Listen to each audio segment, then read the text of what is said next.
prepare seu coração para uma palavra que pode mudar o rumo de sua vida, pois tenho certeza que Deus irá falar contigo. Fique até o fim e não se esqueça de comentar sobre a mensagem. Deixa seu like e compartilhe. O evangelho é a esperança dos perdidos. A proposta do orgulho é a independência. A proposta do orgulho é andar sozinho, é a independência. Ou seja, eu não preciso mais estar sujeito ao relacionamento para saber. A proposta do orgulho diz que eu não preciso mais da igreja, que eu não preciso mais de ninguém falando perto de mim, eu não preciso de conselhos. Essa é a proposta do orgulho. E nós nunca vivemos uma geração tão desigrejada. Desigrejado para mim não é aquele que não vai à igreja. Desigrejado para mim é aquele que não acredita mais na ressurreição de Cristo, não acredita mais no arrebatamento, não acredita mais nas coisas eternas de Deus. Então eu quero decidir o que é bom e o que é mal. E por isso, quando Deus chegou, eles não conseguiram mais se relacionar com Deus. Quando Deus chega no jardim, Adão estava escondido. Por quê? Porque agora ele tinha conhecimento do bem e do mal. E ele sabia que ele tinha feito algo mal. Por isso que quando Deus chega, Deus diz: Adão, cadê você? Adão, ele não perguntou porque não sabia onde Adão estava. Ele perguntou porque Adão é que não sabia onde Adão estava. E Adão disse: eu ouvi a tua voz e tive medo, porque estou nu. Aí Deus pergunta: quem falou para você que você está nu? Ou seja, quem você está ouvindo agora? Você está ouvindo a sua alma? Porque antes eu vim aqui, Adão, eu vejo você todo dia nu, Adão. E você também se via nu. Mas sabe qual é o problema do orgulho? É que antes Adão olhava para ele através de Deus. Agora ele quer olhar para Deus através dele, porque o senso de justiça própria diz para ele o que Deus perdoa e o que Deus não perdoa, o que Deus faz e o que Deus não faz. E isso é orgulho e você vai morrer por isso. Você vai se matar por isso. Isso é justiça própria. E a minha justiça própria é como trapo de imundícia. Você não tem que matar aquilo que Deus rejeitou. Deus rejeitou Saul, mas Davi não tocou nele. Davi não tocou, e Davi ainda chorou quando ele perdeu a sua vida. Que evangelho que nós estamos vivendo, irmãos. Que amor que nós estamos vivendo. Que amor. Onde as pessoas se tornaram tão inteligentes, mas ficaram burras na fé. Onde as pessoas se tornaram tão, como dizia minha avó, sabida. Minha avó dizia: sabido, esse menino é inteligente, é ladino. As pessoas se tornaram tão inteligentes, têm respostas para tudo, têm saídas para tudo, mas se tornaram tão burras na fé, onde não tem mais um amor derramado em seus corações pelo evangelho de Cristo. Querem justiça, justiça. Justiça baseada na sua justiça. Essa não é a justiça de Deus e nunca será. Nunca será. A justiça de Deus, ela quer salvar os dois lados. Ela quer salvar o bom e quer salvar o mal. Sabe qual foi o problema de Judas? É que Judas, quando se arrepende, ele corre para a religião. Ele foi devolver as moedas. E a religião pegou as moedas. A religião é tão religiosa, olha que frase, a religião é tão religiosa, que ela pagou pela traição. E depois, quando ela recebeu o dinheiro de volta, ela disse: não, nós não podemos devolver esse dinheiro para os cofres, porque seria uma abominação para Deus. Olha que gente suja. Olha que gente suja. Eles compraram um campo do arrependimento, campo da aflição, eu diria campo da religiosidade. E Judas se enforcou por quê? Porque ele não correu para a cruz. Se Judas tivesse corrido para a cruz, ele ia ouvir Jesus dizer: Pai, perdoa-os, porque eles não sabem o que fazem. O que eu quero dizer com isso? Eu quero dizer para você que a religião não pode te ajudar quando você se arrepende. E quero dizer para você que não tem pecado que Deus não perdoe. Deus pode perdoar você a qualquer momento. Basta você se arrepender. O que é se arrepender? É uma mudança de paradigma. Eu não vou fazer mais isso. Jesus vai me trazer pureza. E a pureza no coração, ela vai gerar em você uma conduta que você vai querer buscar santidade para servir a Jesus com santidade. Então, mas hoje não. Hoje eu quero decidir. Eu sou detentor do bem e do mal. Eu digo o que é bom e eu digo o que é mal. E as pessoas ficam criando critérios para salvar os outros que nem mesmo elas foram salvas por eles. Como que eu vou criar critério para salvar um pecador se nem eu, que vivia no pecado há 30 anos atrás, fui salvo por esses princípios que eu quero estabelecer para a igreja? Por isso, quando Deus chegou no jardim, eles se esconderam. A mansidão é a humildade de coração. Por isso que, quando você anda em humildade, você vai se tornar um homem manso de coração. E isso deve ser os aspectos distintos do discípulo de Jesus. Assim como foi com o mestre, e ele te chama: aprendei de mim, porque sou manso e humilde de coração. A humanidade não virá por si mesmo, ou melhor, a humildade não virá por si mesmo. Por isso você precisa de Jesus, você precisa da cruz. A humildade não virá por si mesmo, e por isso, sabe, eu preciso ser liberto disso. Eu preciso ser liberto desse orgulho do saber, do orgulho da religiosidade, do orgulho de ser um pastor, do orgulho de ter um ministério lindo, do orgulho de ter uma vida perfeita. Não, querido, cuidado. As pessoas caem por excessos, não por necessidades. Pessoas se perdem por fartura, não por falta. A humildade virá por uma busca e por uma espera determinada. A humildade virá por uma busca e por uma espera determinada. Por isso que eu quero, assim, ousar a dizer a você que coisas que você precisa passar, elas vão te tornar naquilo que você precisa ser. Então, eu tenho na minha vida que tudo que eu passei no passado, eu tive que passar para me tornar em quem eu sou hoje. Isso me deixou mais humilde, mais quebrantado, mais amoroso, em compreensão aos meus irmãos. E quando é que eu detecto o orgulho em mim, pastor? Tiago 4, se você tem uma Bíblia aí, Tiago 4, de 1 a 12, vamos lá. Tiago, está na Bíblia, Tiago 4, de 1 a 12, diz assim: de onde procedem as guerras e contendas que há entre vós? De onde senão dos prazeres que militam na vossa carne? Cobiçais e nada tendes, matais e invejais e nada podeis obter. Viveis a lutar e a fazer guerras, nada tendes porque não pedis, pedis e não recebeis porque pedis mal para esbanjardes em vossos prazeres. Infiéis, não compreendeis que a amizade do mundo é inimiga de Deus? Aquele, pois, que quiser ser amigo do mundo constitui-se inimigo de Deus. Ou supondes que em vão afirma as Escrituras, é com ciúme que por nós anseia o Espírito que ele fez habitar em nós? Antes, ele dá maior graça, pelo que diz: Deus resiste aos soberbos, mas dá graça aos humildes. Sujeitáveis, portanto, a Deus, mas resisti ao diabo e ele fugirá de vós. Perceba, você não consegue resistir ao diabo sem se sujeitar primeiro a Deus.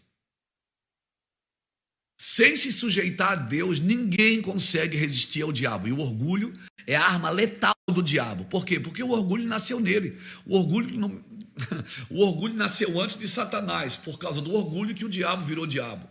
Por isso que todo homem que anda fora do seu lugar, ele vai viver a síndrome de Satanás. Como assim, pastor? O que é um demônio? Um demônio é um anjo fora do seu lugar.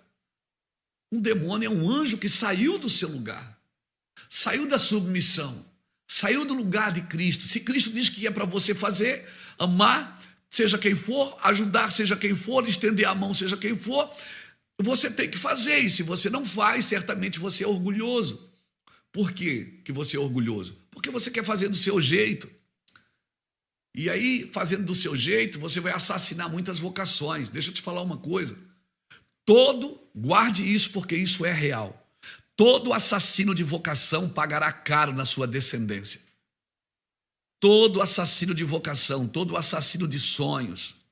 Por isso, não mate os sonhos de ninguém. Não seja você o porrete que vai bater nos outros. Estenda a mão, não estenda o dedo. Ajude. À medida que você medir os outros, você vai ser medido também. Não seja justiceiro, seja um homem amoroso, carinhoso. Vão te ver com pecadores, vão te ver com pessoas que não merecem o seu amor. Mas Jesus também tinha essa fama, amigo de pecadores. Eu não quero ser chamado de apóstolo Luiz Hermínio, a pastor Luiz Hermínio. Você pode me chamar de amigo de pecadores, sem problema nenhum, porque eu sou mesmo.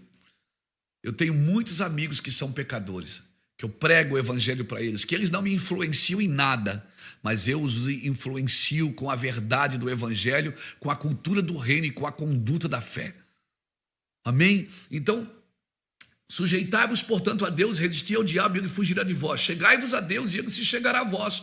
Purificai as mãos, pecadores, e vós que sois de ânimos dobre, limpai o coração. Afligi-vos, lamentai e chorai, converta-se o vosso riso em pranto e a vossa alegria em tristeza. Humilhai-vos na presença do Senhor e ele vos exaltará. Irmãos, não falei mal uns dos outros. Aquele que fala mal do irmão ou julga seu irmão fala mal da lei e julga a lei. Ora, se julgas a lei, não és observador da lei, mas juiz. Há um só legislador e juiz, aquele que pode salvar e fazer perecer. Tu, porém, quem és que julga teu próximo? Tu és um orgulhoso, tu és um soberbo, tu és um prepotente. É isso que a Bíblia está dizendo que você é. Então, querido, Tiago está me ensinando o seguinte: como que eu detecto o orgulho em mim? Vamos lá. Primeiro, quando você melhorou a sua performance, não a sua busca. Se você ler Filipenses capítulo 3, eu vou repetir. Quando é que eu detecto o orgulho em mim? Primeiro, quando eu melhoro a minha performance. Bato todos os meus recordes de oração, de jejum, de investimento, mas eu não melhoro a minha busca.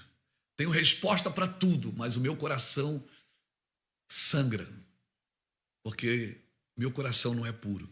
Filipenses capítulo 3, versículos 7 e 8, você vai ver Paulo dando um currículo dele. Benjamim, ele diz que eu sou da tribo de Benjamim, fariseu de fariseus, zeloso, mas tudo eu considero refúgio para que eu possa alcançar a Cristo, para que pregando aos outros eu mesmo não seja pego, porque o resto é refúgio.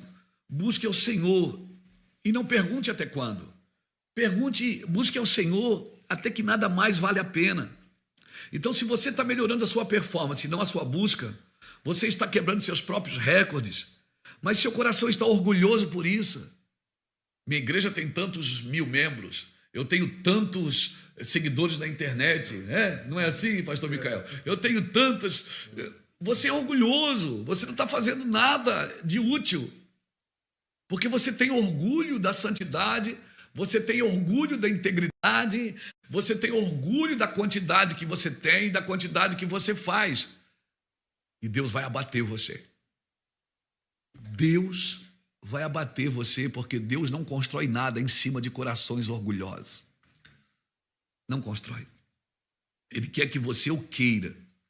Ele não quer só que você o busque, ele quer que você o queira buscar. Deus não quer que você o busque, mas que você queira isso. Mas que o busque com compaixão, sem distração, com uma paixão sobrenatural. Práticas espirituais, elas podem produzir mais arrogância do que humildade. Depois você lê Colossenses, eu não vou ler, porque Colossenses capítulo 2 é incrível. Depois você lê do capítulo 2, versículo 4 ao 23. Cuidado para que com o que você ensina, né? Usando sacrifícios da carne para gerar espiritualidade, porque carne não se sacrifica, se mata. Porque certas práticas espirituais produzem mais arrogância e soberba do que espiritualidade. Você vai ler o livro de Colossenses, muito em Colossos praticavam esses princípios carnais, filosóficos, que não tem nada a ver com o reino de Deus, usando de ideologias que não produzem espiritualidade, que só produzem confusão e ainda acham que estão fazendo um favor para Deus e para a igreja.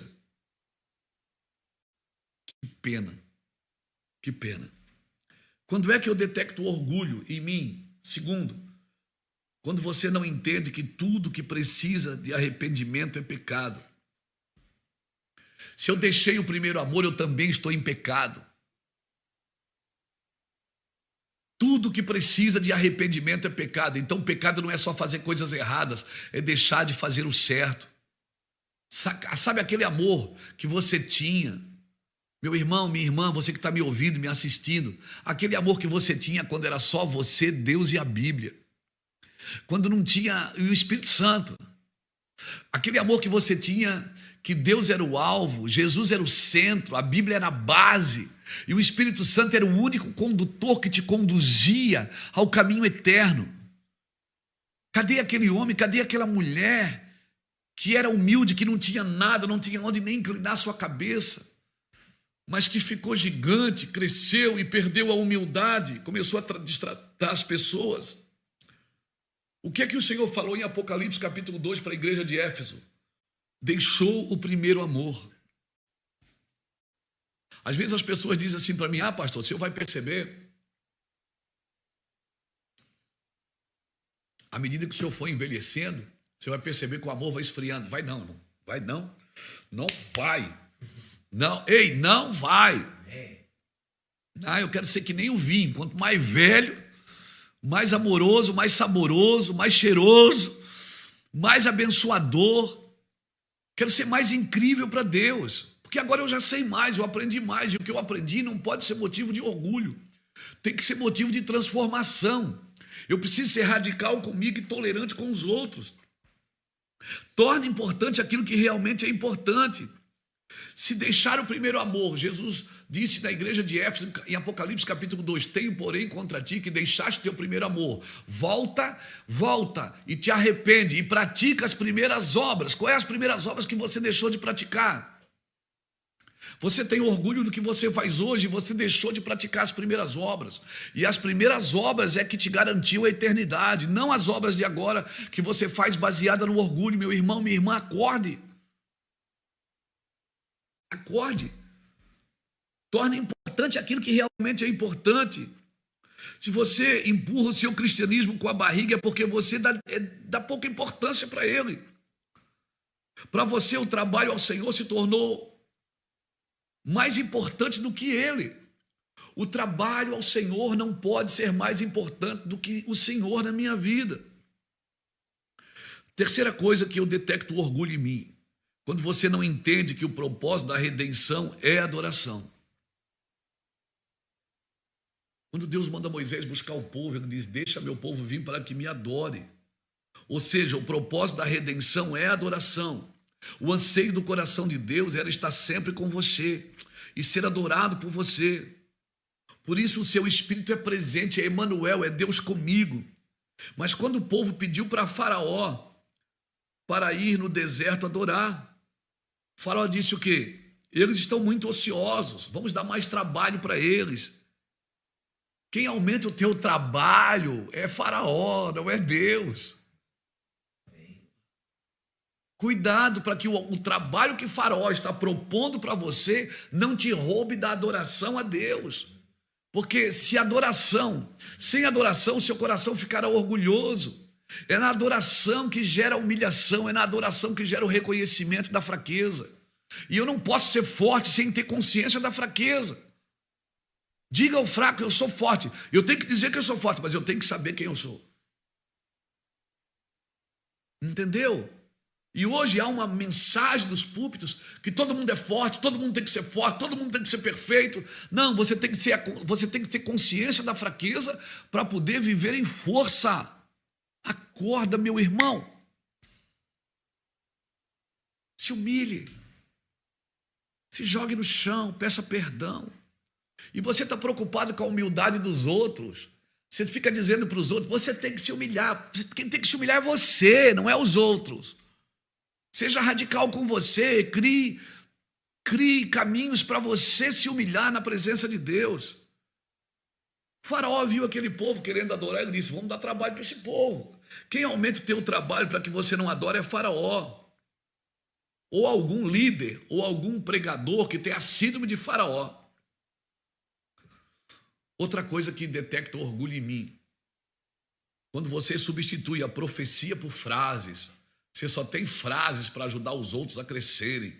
Você só tem, sabe? Isso é filosófico, isso é grego, greco-romano. Isso não é cruz. A cruz às vezes não precisa falar nada, é só abraçar. A cruz às vezes é só olhar e chorar. Jesus olhou para Pedro e não falou nada, ele só olhou. Pedro já se arrependeu, já chorou e saiu ali. E voltou a pescar quando havia negado Jesus. Você vive o que diz e não o que ouve. O que transforma a sua situação não é as suas frases, não é as suas ideologias, mas a profecia que Deus proferiu sobre você. E isso vai te gerar humildade. A profecia diz que o abalável será abalado. Quem é que vai abalar? É Deus, não é vocês. Quem tem que abalar é Deus, não é vocês. E eu faço o quê? Você adora Deus, você ama o pecador sem concordar com o pecado, você abomina tudo que é pecado e crime, mas você ama o pecador. E se o pecador pedir ajuda, você o ajuda, você estende a mão. E isso não faz de você conivente, não faz de você conivente com o pecado, nem conivente com nada, com crime, com qualquer coisa que seja. Por quê? Porque você representa Cristo. Você ama como Cristo ama. Por isso que os homens de Deus estavam sempre em meio ao caos, em meio às dificuldades, ajudando pessoas, servindo pessoas. E a quinta coisa, que eu detecto orgulho em mim. Quando você tem vontade de fazer, mas não tem uma palavra para fazer. Você quer fazer. Só a vontade pode deixar rastros de problemas. O dom que recebemos do Senhor pode se tornar um obstáculo para nós, se nós usarmos fora da palavra. Olha o que diz Salmo 73, de 1 a 17. Você vai ver o salmista dizendo: eu tive invejas dos soberbos. Ele fala dizendo: Senhor, por que tu abençoa eles? Por que tu abençoa aqueles? Eu tive inveja dos soberbos. Daí ele diz assim, até que eu entrei no santuário de Deus. E aí eu reconheci, no verso 25 do Salmo 73, o salmista diz assim, quem tenho eu no céu além de ti? Ele tinha inveja do soberbo. Ele disse, eu tenho inveja deles. Mas quando ele entrou no santuário, ele teve uma crise de humildade. Você já teve crise de humildade? Rapaz, eu de vez em quando tenho uma crise de humildade para reconhecer em mim que eu estou saindo da curva, aí eu tenho que parar, ir para casa chorar e dizer, Deus, me perdoa, porque eu estava querendo colocar minha justiça própria na frente do teu amor. Eu não posso viver assim. Quem tenho eu na terra além de ti? E quem eu desejo na terra mais do que tu, Senhor? Outra coisa, Jeremias, no capítulo 12, versículo de 1 a 5, Jeremias faz uma pergunta para o Senhor, ele diz assim, por quê? Por que tu prosperas o caminho do ímpio? Por que dá tudo certo para esses caras que fazem tudo errado? Meu Deus! Jeremias está lá cabreiro, bravo. Aí o Senhor chama ele no versículo 5 e diz assim, se tu te fadigas correndo com os homens que vão a pé, como é que tu vais competir com os cavalos, Jeremias? Se tu tropeças em terra segura, como tu andarás nas florestas do Jordão? O Senhor está dizendo, Jeremias, você não está percebendo que eu estou criando em você músculos espirituais e você está olhando para o ímpio, você está gastando tempo em olhar para essas coisas. Eu estou formando em você um caráter inabalável, eu estou formando em você um caráter humilde, humilhado na cruz, e você está se comparando, por quê? Porque todo aquele que se compara vive orgulho, irmãos. Todo aquele que se compara, ele vive orgulho. Então, eu quero dar aqui para você, para a gente terminar, características de pessoas separadas para Deus. Características que protegem o seu orgulho. Amém? Uma, melhor do que abrir a boca para reclamar é abrir a mente para aprender. Só reclama por quê? Porque não para aprender. Segundo, não fale de você quando ninguém perguntar. Não fique cantando vantagem, falando o que você tem, o que você faz, aonde você foi. Não fale de você, a não ser que as pessoas perguntem. Amém? Você não é o alvo, você não é o centro. Você é o canal, é a mangueira por onde corre a água. Terceiro, nós precisamos ser disciplinados, porque ninguém acorda motivado todo dia. Então eu tenho que ter uma vida disciplinada de busca, de oração, de jejum, de quietude, de solitude. Porque quando os problemas baterem na minha porta, eu não vou estender a mão para ninguém, eu vou entrar num casulo e vou me, sabe, e vou me isolar. E Provérbios 18 diz que aquele que se isola busca a sua própria ruína e insurge-se contra a verdadeira sabedoria. Quarto, sabe o que vence a sua arrogância? É rogar ao Senhor. Se você roga ao Senhor, a arrogância vai embora. Se você roga ao Senhor, a sua justiça própria vai embora.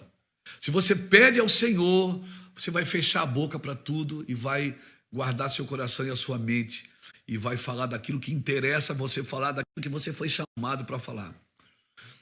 Quinto, o escolhido não tem escolha. E se você ainda tem escolha, é porque você ainda não foi escolhido. Escolhido não tem escolha, meu amigo. Escolhido, ele está sempre na presença de Deus. O escolhido não tem escolha. Amém? Sexto, muitas coisas que você vê como defeito, foi Deus que te deu como virtude. Então, pessoas podem ver um defeito na sua vida, e às vezes não é um defeito, é uma virtude que Deus colocou em você, para poder cuidar do seu coração e através de você, tocar pessoas. Mas como você não deixa Deus controlar isso, isso pode ser usado para a sua queda, aquilo que poderia ser usado para a glória de Deus. Sétimo, eu nunca terei o que poucos têm fazendo o que muitos fazem. Você quer ter o que poucos têm? Viva com Deus. Ouça o Espírito de Deus. Não ouça críticas, tá? Amém? Não dê voz para maluco, para louco.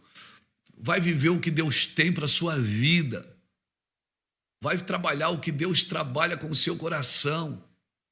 Deus quer ser Deus através de você. Para ter o que poucos têm, você tem que fazer o que poucos fazem. Oitavo, Deus só te leva aonde Ele pode te acompanhar. Deus só te leva aonde Ele vai junto. Ele levou muitos discípulos para a cadeia, levou muitos discípulos para muitos lugares. Então, ele estava lá com esses discípulos. Ele estava com Davi na caverna. Ele estava com Paulo nas prisões e Silas. Mas quando Elias foi para a caverna, Deus foi atrás e disse: o que tu fazes aqui, Elias? Não foi eu que te trouxe para cá. 9. O sucesso na vida está em discernir o que você quer da vida, não o que você quer agora. Às vezes você vai ter que abrir mão do que você quer agora para viver o que você quer na vida. Tem muita gente que está fazendo coisas agora, mas que lá na frente vai ser um peso para a sua vida. 10. Quem não está bem com Deus, esquece, não está bem com ninguém. Se você não está bem com um homem, com Deus que é bom, que é perfeito, que é amor, que é perdoador, se você não consegue estar bem com alguém assim, como é que você vai ficar bem com alguém? 11, tem mais. O seu ministério está sempre perto da sua dor. Então Deus vai te usar. E sabe de uma coisa? Aquele que muito perdoado, muito ama. E tem gente que não vai entender isso. Aquele que não foi muito perdoado, aquele que foi muito perdoado, ele tem muito amor para despejar e derramar. E não deixe que ninguém doutrine o seu amor. Não deixe que ninguém coloque o seu amor dentro da sua caixa de códigos éticos. Deixa os mortos enterrar seus mortos. Ame como Jesus te chamou para amar e você está livre, será livre do orgulho. Não tenha nem orgulho da quantidade que você ama. 12, na realidade, todo excesso, na realidade é falta. Ninguém vai morrer por excesso de amor. Aí eu sei um que morreu, eu conheço um que morreu por amor e por excesso de amor, porque tinha muito amor e tem muito amor até hoje. 13, você não acha críticos e julgadores em ambientes de quebrantamento. Nenhum crítico, nenhum julgador, nenhum aventureiro, nenhum justiceiro vive em ambientes de quebrantamento. O quebrantamento vai deixar você parecido com Jesus, não parecido com o diabo. 14, não ofenda, não se ofenda, não se defenda. Não ofenda, Não se ofenda, não se defenda. Amém? E você é como uma vela, que à medida que vai iluminando, vai desaparecendo. E pode acender quantas velas você quiser, que não vai apagar a sua. Mas cuidado, você não foi chamado para brilhar. Brilhe a vossa luz diante dos homens, a Bíblia diz. Mas para quê? Para que eles vejam as vossas boas obras. E as tuas boas obras, elas são parecidas com Cristo. Se elas não têm nenhuma relação com Cristo, elas não são boas obras. São suas boas obras, não são as boas obras de Cristo em você. E as suas boas obras, ela pode não estar contribuindo com o reino de Deus. Que o Senhor te abençoe, que o Senhor te guarde. Então, melhor do que brilhar é iluminar. Amém? Porque se você só brilha, as pessoas vão ver e não veem as boas obras, você está brilhando, mas não está iluminando. O propósito do brilhar é iluminar. Que o Senhor te guarde. Eu queria orar com você agora. Eu já fiz inúmeras vezes essa oração e tem um livro que eu amo muito, né, que é A Ousadia da Simplicidade, que eu falo bastante de orgulho. A ousadia da... Está aqui, né? Aqui atrás. Está aqui, ó. Aqui, ó. Esse aqui. Eu não sou um vendedor de livro, eu sou um pastor. Mas todas as coisas que eu falo, escrevo, tem uma equipe que nos ajuda a montar os materiais. A ousadia da simplicidade. Eu estou contando muitas experiências aqui. Não é um livro de testemunho, é um livro de instrução. Cara, como isso me ajudou. Você pode ser ousado e ser simples. Ser ousado e ser humilde. Se você puder, depois adquira aí no Shopee, adquira no Amazon, adquira na Vindi, nas livrarias, em uma de nossas conferências. Amém? Vai ser muito bom para você. Quero orar com você. Obrigado ao Estúdio M6, pastor Micael, que montou esse cenário lindo para a gente estar aqui. E a gente está se organizando para ter uma live por semana. Vamos ver se a gente consegue. Ainda não é certeza. Logo, logo vocês vão saber nas redes sociais. Sempre trazendo um assunto contundente, um assunto, sabe, específico, para falar de um tema específico, para ajudar você a entender melhor a cruz, entender melhor o Evangelho. Mas como a de Cristo. Como a de Cristo. Cristo é a medida exata, mais ninguém. Cristo é a medida exata da vontade de Deus para a sua vida. Por isso nós somos chamados para ficar parecido com Cristo. Não é parecido com ninguém. Amém? Quero orar com você. Espero ter contribuído com aquilo que você vive no Evangelho. Amém?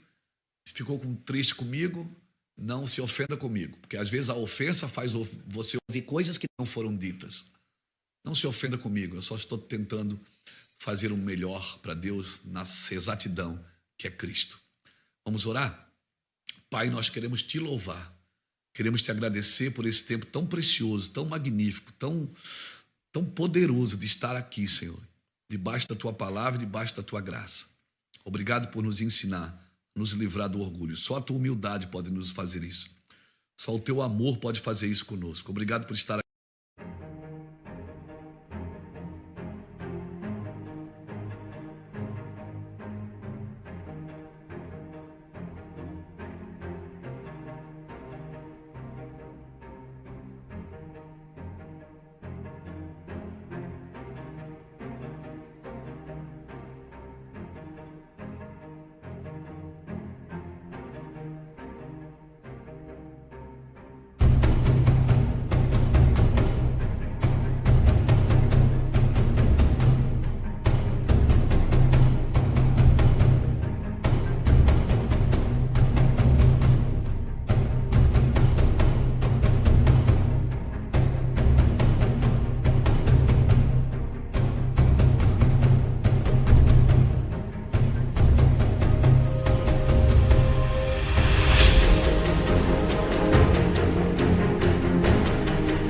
Senhor. Nós não queremos ser melhor do que ninguém, maior do que ninguém. Nós sabemos que não somos perfeitos, mas nós estamos buscando, Senhor, a nos tornar parecido com o Senhor, amando como o Senhor ama, perdoando como o Senhor perdoa, separando o pecado do pecador, abominando sempre o pecado, mas amando o pecador. Assim como o Senhor morreu pelo pecador, o Senhor disse que nós seremos seus discípulos se nós fizéssemos o mesmo. Eu quero morrer também, Senhor, pelos pecadores. E não tenho problema nenhum, Senhor, de ter a fama de ser amigo de pecadores. O Senhor nos abençoe e que o Senhor nos guarde. Que o Senhor derrame amor pela igreja. Que o Senhor derrame amor, ou melhor, pela igreja não, porque a igreja Ele já ama. Que o Senhor derrame amor na igreja, para que a igreja possa amar como Cristo ama e possa servir como Cristo serve. Porque a minha expectativa não está no próximo presidente, a minha expectativa não está em nenhum partido político, a minha expectativa está no amor de Cristo. Só o amor de Cristo pode mudar uma geração, uma nação e pode mudar qualquer coisa na vida. Que Deus te abençoe. A paz do Senhor, meus irmãos. Gostou da mensagem? Deixa seu like e compartilhe. Veja outras pregações que preparei para você. É só clicar no link e Deus o abençoe.